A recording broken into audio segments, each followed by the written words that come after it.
Cancer अस्पताल PIMS की तामीर का प्रोजेक्ट पीडब्ल्यूडी का एक और स्कैंडल सामने आ गया। प्रोजेक्ट कंसल्टेंट की एनसीआर रिपोर्ट सामने आ गई। रिपोर्ट के मुताबिक बिल्डिंग की बुनियादों में 96 टन कम सरिया इस्तेमाल किए जाने का इंकशाफ। राफ्ट कंक्रीट में 56% कंक्रीट की बचत की गई। आपको बताएं, प्रोजेक्ट कंसल्टेंट की एनसीआर रिपोर्ट सामने आ गई। नदीम चौधरी मजीद बताएंगे। जी नदीम।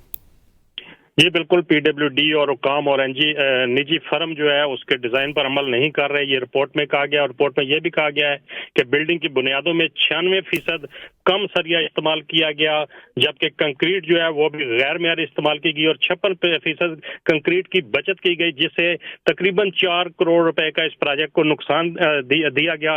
इस हवाले से चीफ इंजीनियर और एक्सियन से रब्ता किया गया, लेकिन उन्होंने किसी किस्म का इस पर मौकफ नहीं दिया। और ये अस्पताल वो उस जगह पर है जो कि इस वक्त रेड जोन है और जो जल्जले की जद में है जोन, उसके अंदर ये इसकी बुनियादों में कम मटेरियल और नाकस मटेरियल इस्तेमाल किया गया। इस पर वजारत कौमी सेहत ने भी एक कमेटी बना दी है जिस पर बहुत जल्द रिपोर्ट सामने आ जाएगी। जी सही, शुक्रिया नदीम।